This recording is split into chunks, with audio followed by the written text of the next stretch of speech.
Kasus ijazah mantan Presiden Jokowi ternyata menjadi sorotan mayoritas publik. Hal ini terpotret dalam hasil survei indikator politik pada Mei 2025. Hasilnya sebanyak 69,7% warga tidak percaya ijazah Jokowi palsu.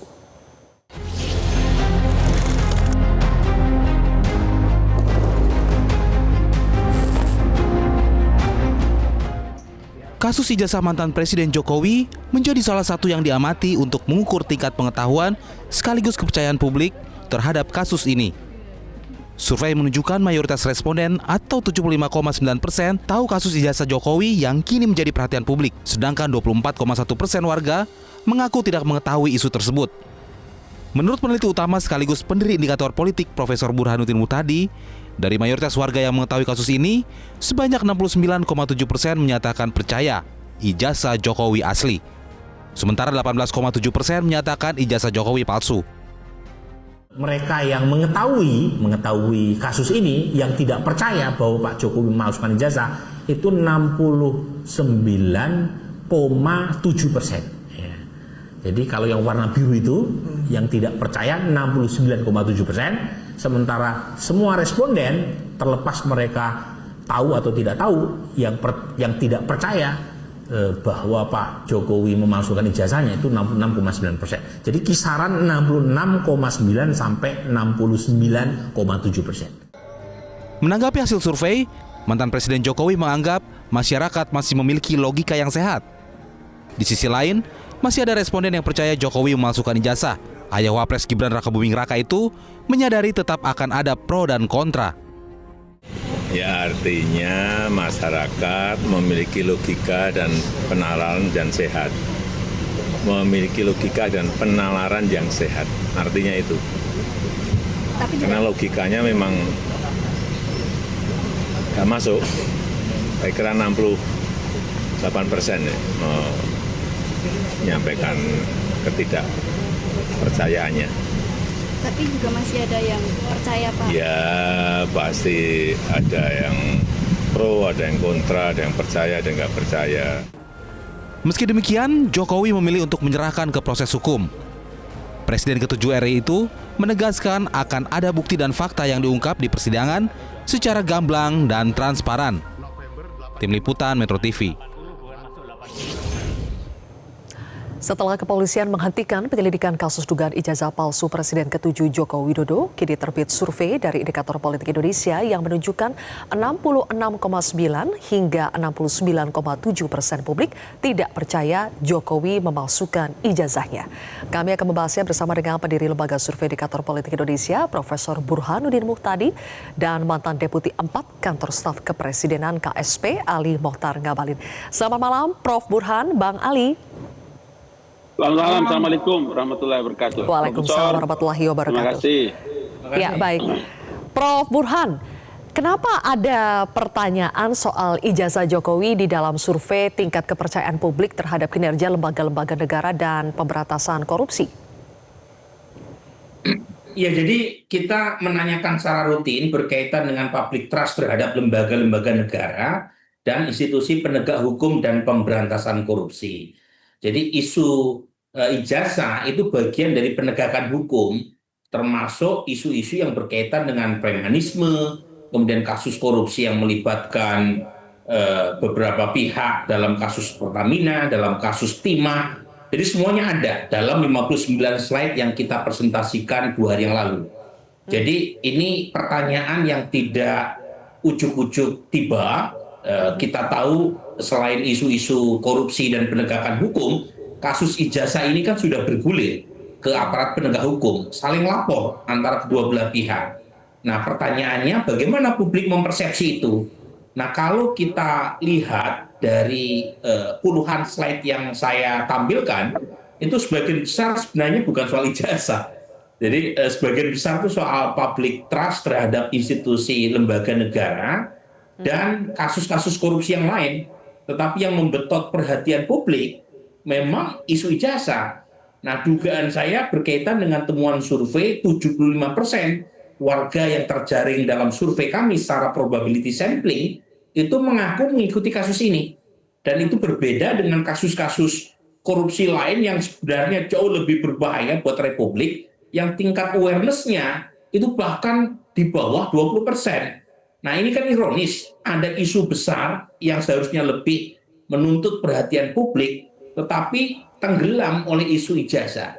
Nah pertanyaannya bagaimana kami melakukan proses samplingnya, ini penting ya. Karena dalam rilis yang kami sampaikan kemarin, itu kami menyampaikan cukup lama soal proses samplingnya. Nah, jadi kami memakai metode double sampling, yaitu proses penalikan sampel secara double, bertahap.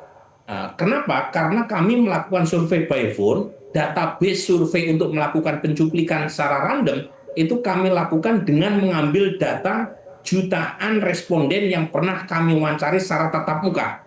Nah, dari situ kita isolasi hanya yang punya telepon, kurang lebih 83% dari total sampel yang kami pernah wawancari tatap muka punya telepon dan HP, dan dari situ kita melakukan proses penarikan sampel yang kedua.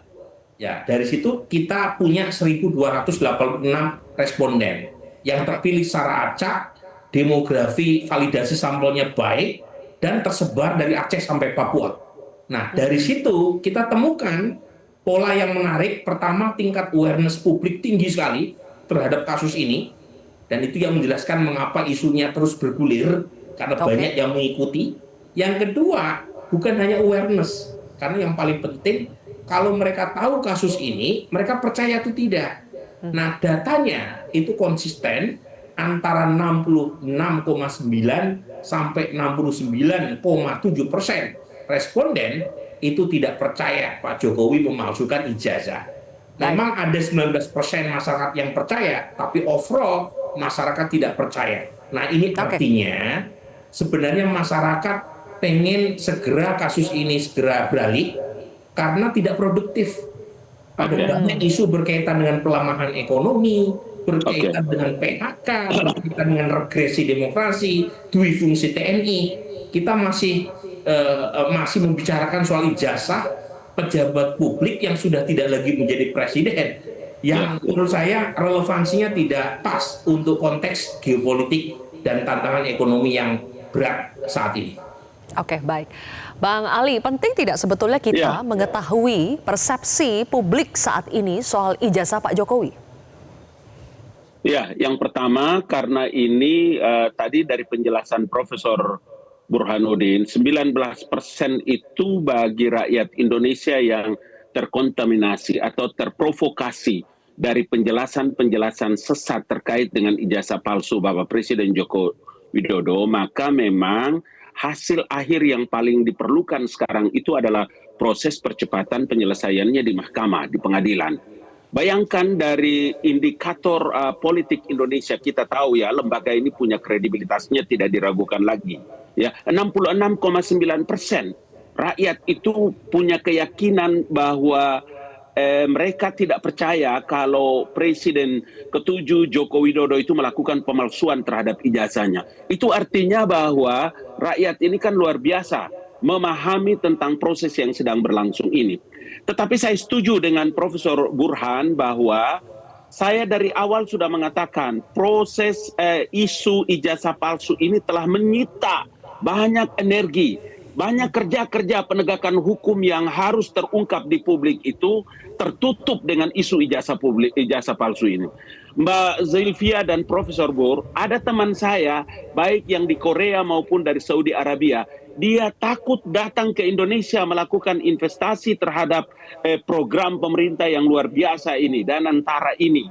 Itu karena apa? Karena isu tentang ijazah palsu dan mantan presiden ini luar biasa sangat mengemuka di ruang publik. Dan mereka bertanya kepada saya, ya karena itulah kalau Mbak Zilvia tadi bertanya, saya kira ini penting untuk harus dan segera diselesaikan. Kemudian langkah-langkah ini harus diperjelas dan tidak boleh kita menghabiskan waktu yang betul-betul sangat merugikan bagi kepentingan stabilitas nasional bagi pemerintah dalam menjalankan program-program terbaik mereka. MBG umpamanya ya, itu kan luar biasa program yang bagus, tetapi tertutupi dengan isu-isu sampah seperti begini. Dan mengetahui bahwa ternyata ada hampir 70% masyarakat kita yang tidak percaya bahwa Pak Jokowi memalsukan ijazahnya dan hanya sebagian kecil yang percaya, itu sudah cukup ya Bang Ali ya, sudah cukup membuat kita untuk move forward saja nih, move on ke isu-isu yang lebih penting. Kita harus segera move on. Kita harus memberikan dukungan penuh agar langkah-langkah dan kerja-kerja, waktu-waktu dan energi ini harus segera kita pergunakan untuk lebih bermanfaat. Kita akhiri ini deh, please. Tetapi saya mau bilang juga bahwa dalam rangka penegakan hukum dan sebagai pembelajaran di ruang publik terhadap siapa-siapa orang yang dengan gampang menghujat dan mencaci maki, mencederai setiap individu di tanah air ini, harus segera penyelesaiannya, kalau nggak bisa ya di mahkamah harus segera diselesaikan. Biar menjadi pembelajaran kepada yang lain. Baik. Kembali lagi ke survei tadi ya Prof Burhan. Prof Burhan, kenapa formulasi pertanyaan di survei adalah percayakah Jokowi memalsukan ijazahnya? Bukannya percayakah ijazah Jokowi palsu? Karena yang kami pahami ini adalah sebetulnya dua formulasi pertanyaan yang berbeda. Antara menanyakan apakah percaya ijazah Jokowi palsu atau menanyakan Jokowi kah yang memalsukan ijazahnya? Kenapa formulasi pertanyaannya harus seperti itu, Prof Burhan? Ya karena ada tudingan mantan Presiden Jokowi memalsukan ijazahnya supaya bisa maju dalam konteks Pilpres. Tetapi kalau misalnya ada yang meragukan wording yang kami pakai, kami persilahkan untuk melakukan survei sendiri. Ya. Kebetulan survei ini kan lagi-lagi hanya sisipan dari survei besar berkaitan dengan trust terhadap lembaga, dan satu lagi adalah kasus-kasus korupsi dan penegakan hukum. Dan dalam survei telepon kita nggak punya banyak pertanyaan, maksimum 30 pertanyaan. Nah karenanya ketika pertanyaan soal ijazah, kami hanya punya 2 pertanyaan. Tahu tidak tahu, percaya tidak percaya bahwa Presiden Jokowi memalsukan ijazahnya. Tapi kalau misalnya kami punya kesempatan survei berikutnya, kami akan masukkan wording, misalnya percaya tidak percaya ijazah Pak Jokowi palsu. Nah kalau saya sih yakin ya, datanya konsisten dengan temuan kali ini. Kenapa? Simple. Satu, ini masyarakat pada dasarnya punya logika yang tidak bisa dimobilisasi ya oleh siapapun. Logikanya sederhana, Zilvia. UGM itu kampusnya masih ada, dan institusi UGM maupun sekretaris senat guru besar itu sudah mengatakan ijazah Presiden Jokowi asli. Itu satu. Yang kedua, teman-teman Pak Jokowi waktu kuliah juga masih banyak ya, yang masih hidup. Ya. Yang ketiga, KPU itu kan sudah melakukan verifikasi mulai dari tingkat pilkada wali kota Solo karena Pak Jokowi maju 2 kali sebagai wali kota, kemudian KPU Jakarta karena Pak Jokowi pernah maju sebagai calon gubernur, dan terakhir adalah KPU Pusat karena Pak Jokowi pernah maju sebagai capres 2014 dan 2019. Dan semua jenjang KPU mengatakan bahwa Pak Jokowi sudah terverifikasi ijazahnya. Jadi menurut saya memang secara logika itu sulit untuk membantah keaslian ijazah Pak Jokowi. Bahwa ada beberapa perdebatan, misalnya soal pakai kacamata atau tidak, soal font huruf, itu soal yang menurut saya tidak substantif ya. Nah, kalau misalnya kita mengikuti kaidah usul fiqh nih, karena Bang Ali Mukhtar kan pasti ahli ya soal kaidah usul fiqh, itu ada kaidah usul fiqh gini tuh. Hakim yang hukum khilaf. Jadi urusan hakim dalam hal ini adalah negara itu mengangkat perbedaan pendapat. Nah, kalau kita menganggap KPU itu representasi negara, harusnya sudah selesai. Apalagi ada penyelidikan dari Baris-Krim. Tapi kan kita nggak bisa memaksakan orang untuk 100% percaya bahwa ijazah Pak Jokowi asli. Kan itu hak mereka juga untuk tidak percaya. 19% itu. Tapi lagi-lagi harapan saya kita segera move on. Karena isu ini terlalu banyak menyita perhatian. Menghabiskan energi yang banyak. Ingat loh ya, pertumbuhan ekonomi kita turun di kuartal pertama. Sekarang 4,87%. PHK di mana-mana. Kenapa nggak kita menaruh perhatian pada isu ini? Apalagi Pak Jokowi juga sudah bukan presiden. Jadi lebih baik kita beralih pada isu yang lebih substantif. Belum lagi isu tentang pelemahan demokrasi, ya. Oke. Indeks demokrasi merosot dan itu lebih penting untuk dibahas oleh Ya. Metro TV dan Zilvia Iskandar. Prof. Burhan, terima kasih. Mudah-mudahan ini bisa menjadi diskusi kita yang terakhir juga ya soal ini ya.